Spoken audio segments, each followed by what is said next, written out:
بسم اللہ الرحمن الرحیم۔ السلام علیکم ورحمۃ اللہ وبرکاتہ۔ نحمده ونصلی علی رسولہ الکریم، اما بعد۔ تمام ناظرین کا استقبال ہے گلدستہ سیرت میں۔ پچھلے ویڈیو میں نبی اکرم صلی اللہ علیہ وسلم اور مدینہ کے مسلمانوں میں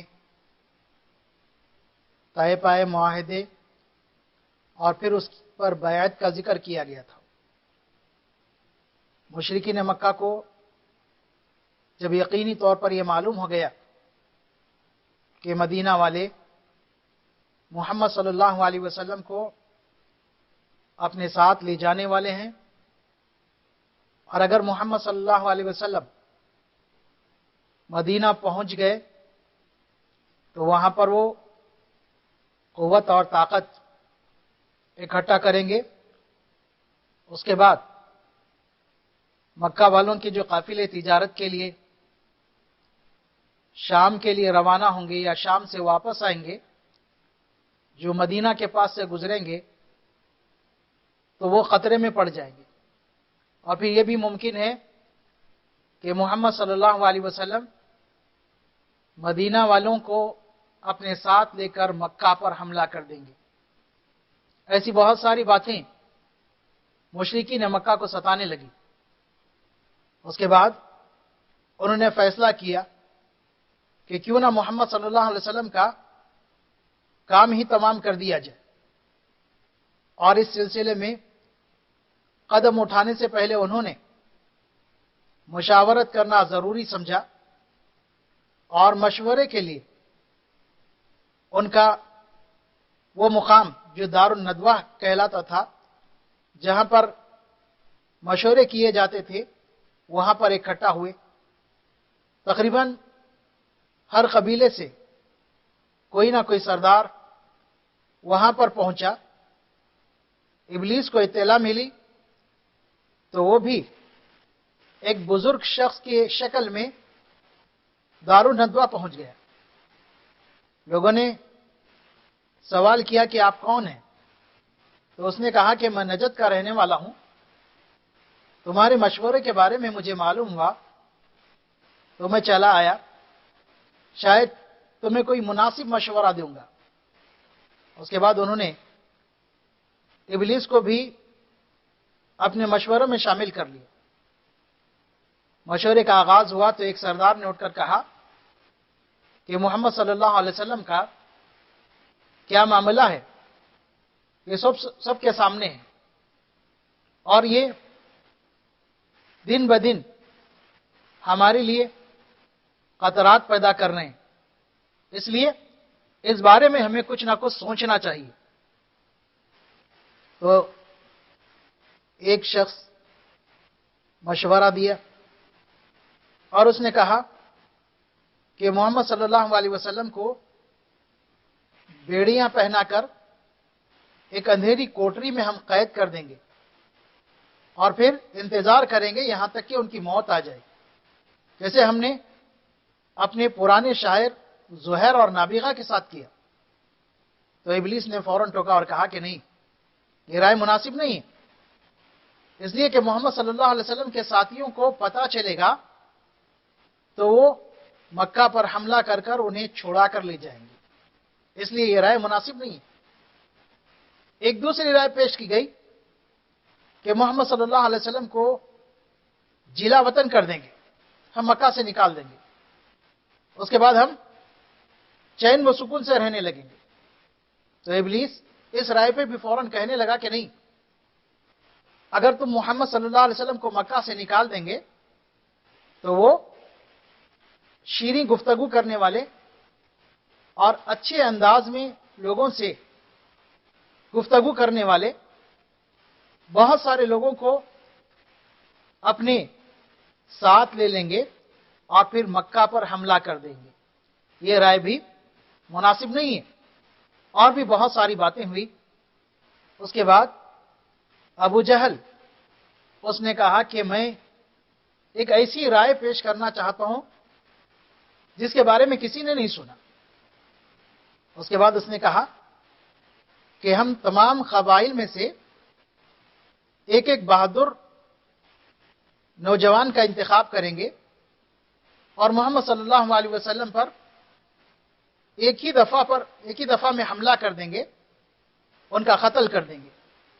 اس طرح محمد صلی اللہ علیہ وسلم کے خاندان والے تمام قبائل سے لڑنے کی ہمت نہیں کریں گے، زیادہ سے زیادہ وہ فدیے کا مطالبہ کریں گے، ہم فدیہ جمع کر کر انہیں دے دیں گے۔ ابلیس نے اس پر کہا کہ واقعی یہ نوجوان کی رائے بہترین رائے ہے، اس پر عمل کیا جائے۔ تو طے کیا گیا کہ نبی اکرم صلی اللہ علیہ وسلم کا قتل کرنا ہے، اور اس کے لیے ہر قبیلے سے ایک مخصوص جوان کو جو بہادر اور بڑا مضبوط ہے اس کا انتخاب کیا گیا۔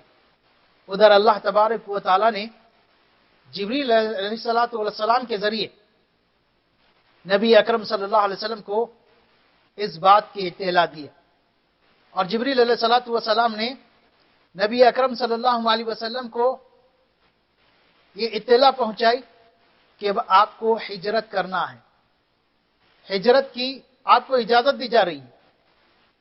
ابو بکر صدیق رضی اللہ تعالیٰ عنہ اس سے پہلے نبی اکرم صلی اللہ علیہ وسلم سے اجازت طلب کرتے ہیں کہ اگر آپ اجازت دیں تو میں ہجرت کروں گا۔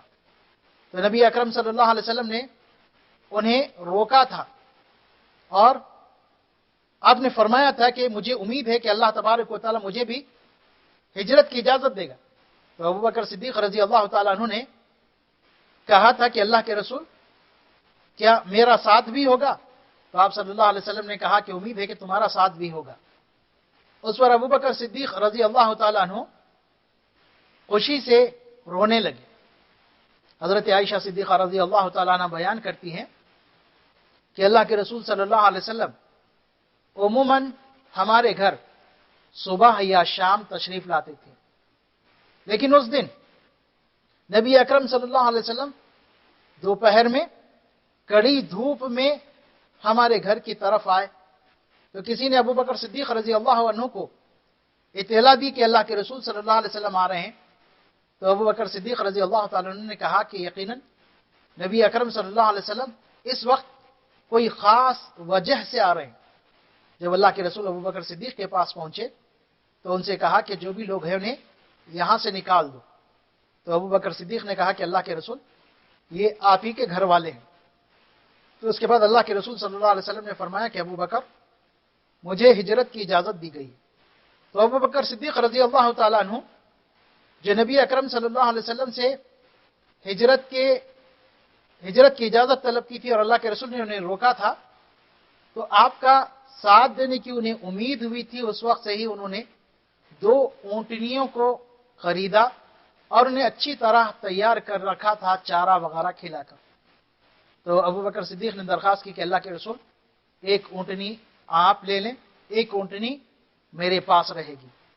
اس کے بعد ابو بکر صدیق رضی اللہ تعالیٰ عنہ نے عبداللہ بن اریقیط نام کے ایک شخص کو جو راستوں کا ماہر تھا اجرت پر بات کی اور اس کے سپرد کر دیا اونٹنیوں کو، اور اس سے بتایا گیا کہ فلاں دن فلاں وقت تمہیں فلاں جگہ ہم سے ملاقات کرنی ہے۔ نبی اکرم صلی اللہ علیہ وسلم اپنے گھر روانہ ہو گئے اور شام ہونے لگی۔ جیسے جیسے شام ہونے لگی مشرکین کے گھناؤنے ارادے سامنے آنے لگے، اور جب بالکل رات ہو گئی تو نبی اکرم صلی اللہ علیہ وسلم کے گھر کا گھیراؤ کر لیا گیا۔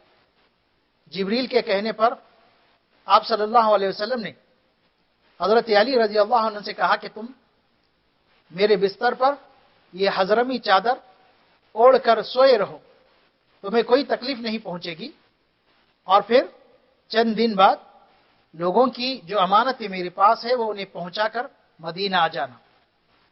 حضرت علی رضی اللہ عنہ نبی اکرم صلی اللہ علیہ وسلم کے بستر پر سونے لگے، اور ادھر نبی اکرم صلی اللہ علیہ وسلم نکلنے کی تیاری کر رہے ہیں. مشرکین آپ کے گھر کو گھیرے میں. ابو جہل جو نبی اکرم صلی اللہ علیہ وسلم کا مذاق اڑایا کرتا تھا, اس نے اپنے ساتھیوں سے کہتے ہوئے پھر مذاق اڑایا کہ دیکھو یہ محمد, ان کا دعویٰ ہے کہ اگر تم ان کی پیروی کرو گے, ان کی بات مانو گے تو تمہیں جنت ملے گی, اور اگر تم ان کی بات نہیں مانو گے تو تمہیں جہنم ملے گی. اور اس کے بعد وہ مذاق اڑانے لگا. نبی اکرم صلی اللہ علیہ وسلم اپنے ہاتھ میں ایک مٹھی بھر مٹی لیے اور اسے پھینکتے ہوئے یہ فرمایا کہ ہاں میں یہ کہتا ہوں اور تو بھی, یعنی اے ابو جہل تو بھی ان میں سے ایک ہے. آپ روانہ ہو گئے. مشرکین ویسے ہی محاصرہ کیے ہوئے ہیں. اتنے میں ایک شخص کا گزر ہوا. اس نے ان سے سوال کیا کہ تم لوگ کیوں ہیں یہاں پر؟ تو انہوں نے کہا کہ ہم محمد صلی اللہ علیہ وسلم کے نکلنے کا انتظار کر رہے ہیں. تو اس نے کہا کہ محمد صلی اللہ علیہ وسلم تو کبھی کا نکل چکے, تمہارے سروں پر مٹی ڈال کر تمہیں پتہ ہی نہیں چلا. مشرکین نے اپنے سر جھاڑے تو انہیں مٹی نظر آئی جس پر وہ شرمندہ ہو گئے, لیکن انہوں نے کہا کہ نہیں, محمد گئے نہیں. اور جھانک کر دیکھا حضرت علی بستر پر سوئے ہوئے, انہیں پتہ نہیں. وہ سمجھے کہ محمد صلی اللہ علیہ وسلم سوئے ہوئے, تو اطمینان کر لیا کہ نہیں, محمد صلی اللہ علیہ وسلم اپنے بستر پر ہے. انتظار کرنے لگے. صبح کا صبح ہو گئی. بستر سے حضرت علی رضی اللہ عنہ اٹھتے ہیں. جب مشرکین نے دیکھا کہ محمد صلی اللہ علیہ وسلم کے بجائے حضرت علی ہے تو بہت غصے میں آ گئے اور حضرت علی رضی اللہ عنہ کو حرم لے کے گئے اور وہاں پر کچھ دیر کے لیے قید کر دیا اور اس کے بعد چھوڑ دیا. مکہ والوں میں کہرام مچ گیا, وہ پریشان ہو گئے کہ محمد صلی اللہ علیہ وسلم ہمارے ہاتھ سے نکل گئے. ابو جہل ابو بکر صدیق رضی اللہ تعالیٰ عنہ کے گھر گئے اور پھر حضرت اسماء رضی اللہ عنہا سے پوچھنے لگا کہ تمہارے والد ابو بکر کہاں ہیں؟ تو انہوں نے کہا کہ مجھے نہیں معلوم. اس پر وہ غصہ ہو کر حضرت اسماء رضی اللہ عنہا کے چہرے پر تماچا مارتا ہے, جس سے ان کے کان کی بالی گر جاتی ہے. اس کے بعد مکہ میں نبی اکرم صلی اللہ علیہ وسلم اور ابو بکر کو تلاش کرنے میں لوگ دوڑنے لگتے ہیں, اور پھر اس کے بعد اعلان کیا جاتا ہے کہ جو بھی محمد صلی اللہ علیہ وسلم اور ابو بکر کو پکڑ کر زندہ یا مردہ لائیں گے انہیں 100 اونٹ کا انعام دیا جائے گا. اور نبی اکرم صلی اللہ علیہ وسلم کو پہلے سے خدشہ تھا کہ مکہ والے خاموش نہیں بیٹھیں گے, آپ کو تلاش کریں گے اور آپ کو ڈھونڈنے کی پوری کوشش کریں گے. اسی لیے آپ نے حکمت سے کام لیا اور مکہ سے مدینہ جانے کا عام راستہ چھوڑ کر آپ نے ایک ایسے راستے کو اختیار کیا جس پر کوئی آتا جاتا نہیں تھا, اور مکہ سے 3 میل کے فاصلے پر غار ثور میں نبی اکرم صلی اللہ علیہ وسلم نے پناہ لینے کا انتخاب کیا. غار ثور کو پناہ کے طور پر انتخاب کیا. جب غار کے پاس پہنچے تو آپ غار میں داخل ہونا چاہ رہے تھے, تو ابو بکر صدیق رضی اللہ عنہ نے کہا کہ اللہ کے رسول رکیے, میں پہلے غار کو صاف کر لوں, اس کے بعد آپ داخل ہوں. وہ غار صاف کیے اور جہاں کہیں بھی سوراخ تھے اس میں اپنی چادر کے ٹکڑے داخل کر دیے, اور ایک جگہ ایسا سوراخ تھا جس میں لگانے کے لیے کچھ نہیں تھا. خیر ابو بکر صدیق رضی اللہ عنہ اور اللہ کے رسول صلی اللہ علیہ وسلم غار میں پہنچ گئے. ابو بکر کے پہلو پر نبی اکرم صلی اللہ علیہ وسلم آرام کرنے لگے. جو غار کا میں جو بل جسے بند نہیں کیا جا سکا تھا, ابو بکر صدیق رضی اللہ عنہ نے اس پر اپنا پیر رکھ دیا. کچھ دیر بعد ان کے اس پیر کو سانپ ڈسنے لگتا ہے اور تکلیف سے ابو بکر صدیق رضی اللہ تعالیٰ عنہ پریشان ہو جاتے ہیں, اور اب یہ گوارا نہیں کرتے کہ نبی اکرم صلی اللہ علیہ وسلم کو بیدار کیا جائے. لیکن بہت زیادہ جب تکلیف بڑھ گئی تو آنکھ سے آنسو نکلتے ہیں اور نبی اکرم صلی اللہ علیہ وسلم کے رخسار مبارک پر پڑتے ہیں, جس سے آپ بیدار ہوتے ہیں اور پوچھتے ہیں کہ ابو بکر کیا ہوا؟ تو ابو بکر صدیق رضی اللہ تعالیٰ عنہ نے بتایا کہ اللہ کے رسول میرے پیر کو کوئی چیز کاٹ رہی ہے. اس کے بعد آپ نے اپنا لعاب ان کے پیر پر لگایا جس سے ان کی تکلیف کم ہو گئی۔ ابو بکر صدیق رضی اللہ تعالیٰ عنہ کے فرزند عبداللہ بن ابی بکر مکہ والوں میں دن بھر گھومتے رہے اور رات کے وقت غار پہنچ کر دن بھر کی ساری خبریں مکہ والوں کی ابو بکر صدیق رضی اللہ عنہ اور نبی اکرم صلی اللہ علیہ وسلم کے سامنے پیش کی، اور پھر رات کے ایک حصے میں ابو بکر صدیق رضی اللہ عنہ کے غلام عامر ابن فہیرہ بکریاں لے کر اس غار کی طرف روانہ ہوئے تاکہ عبداللہ کے پیر کے نشان باقی نہ رہیں۔ نبی اکرم صلی اللہ علیہ وسلم اور ابو بکر صدیق رضی اللہ تعالیٰ عنہ تقریباً 3 دن تک اس غار میں چھپے رہے اور اس غار سے باہر نہیں نکلے۔ 3 دن کے بعد اس غار سے روانہ ہونے کی تیاری کی جانے لگی۔ نبی اکرم صلی اللہ علیہ وسلم اور ابو بکر کو تلاش کرنے کے لیے لوگ دور دور تک چکر لگا رہے تھے، اور زیادہ تر لوگ مدینہ جانے کا جو عام راستہ ہے اسی پر تلاش کر رہے تھے۔ انہی میں ایک سراخہ بن مالک بن جعشم، انہیں بھی پتہ لگا کہ ابو بکر اور محمد صلی اللہ علیہ وسلم کی تلاش لوگ کر رہے ہیں، اور جو ڈھونڈ کر لائے اسے 100 اونٹ کا انعام دینے کا وعدہ کیا گیا ہے۔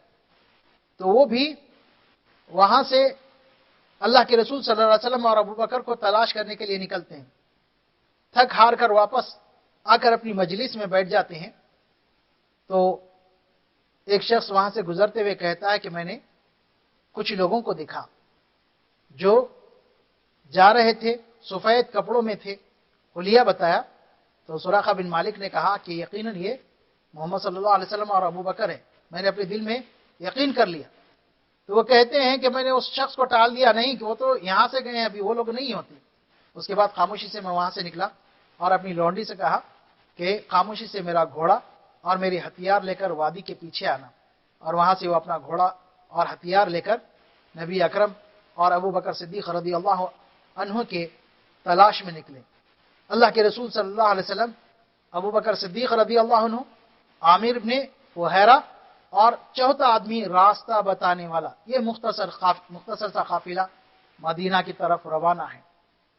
اور سراقہ بن مالک اسی راستے پر چلنے لگے۔ ابو بکر صدیق رضی اللہ تعالیٰ عنہ دیکھ رہے ہیں کہ کوئی آ رہا ہے۔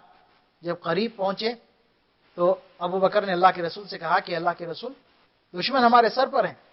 تو اللہ کے رسول صلی اللہ علیہ وسلم نے فرمایا لا تحزن ان اللہ معنا، کہ نہیں تم پریشان نہ ہو، غم نہ کرو، اللہ ہمارے ساتھ ہے۔ سراقہ بن مالک کہتے ہیں کہ میں جب بالکل قریب پہنچا میرے گھوڑے کے پیر زمین میں دھس گئے۔ میں نے بڑی مشکل سے اپنا گھوڑا نکالا اور دوبارہ ان لوگوں کے پیچھے روانہ ہوا، اور پھر اسی طرح میرا گھوڑے کے 2 پیر زمین میں دھس گئے۔ 3 دفعہ اس طرح ہوا۔ تو میں نے قافلے والوں کو پکار کر کہا کہ مجھے امان دو۔ اللہ کے رسول صلی اللہ علیہ وسلم رکتے ہیں اور سراقہ سے گفتگو کرتے ہوئے کہتے ہیں کہ تم اس بات کا ذکر کسی سے نہ کرنا۔ اس کے بعد اللہ کے رسول صلی اللہ علیہ وسلم نے سراقہ سے کہا کہ تمہارا کیا حال ہوگا اس وقت جب کسرا کے کنگن تمہارے ہاتھ میں ہوں گے۔ اس کے بعد جب عمر ابن خطاب رضی اللہ عنہ کے زمانے میں کسرا کے خزانے کو لایا گیا تو عمر ابن خطاب رضی اللہ تعالیٰ عنہ نے سراقہ بن مالک بن جوشم کو بلایا اور سراقہ کے حوالے کسرا کے کنگن کیے نبی اکرم صلی اللہ علیہ وسلم کی پیشگوئی کے مطابق۔ اس کے بعد نبی اکرم صلی اللہ علیہ وسلم مدینہ پہنچنے سے پہلے بہت سارے واقعات پیش آئے ہیں جس کا ذکر انشاءاللہ ہم آئندہ ویڈیو میں کریں گے۔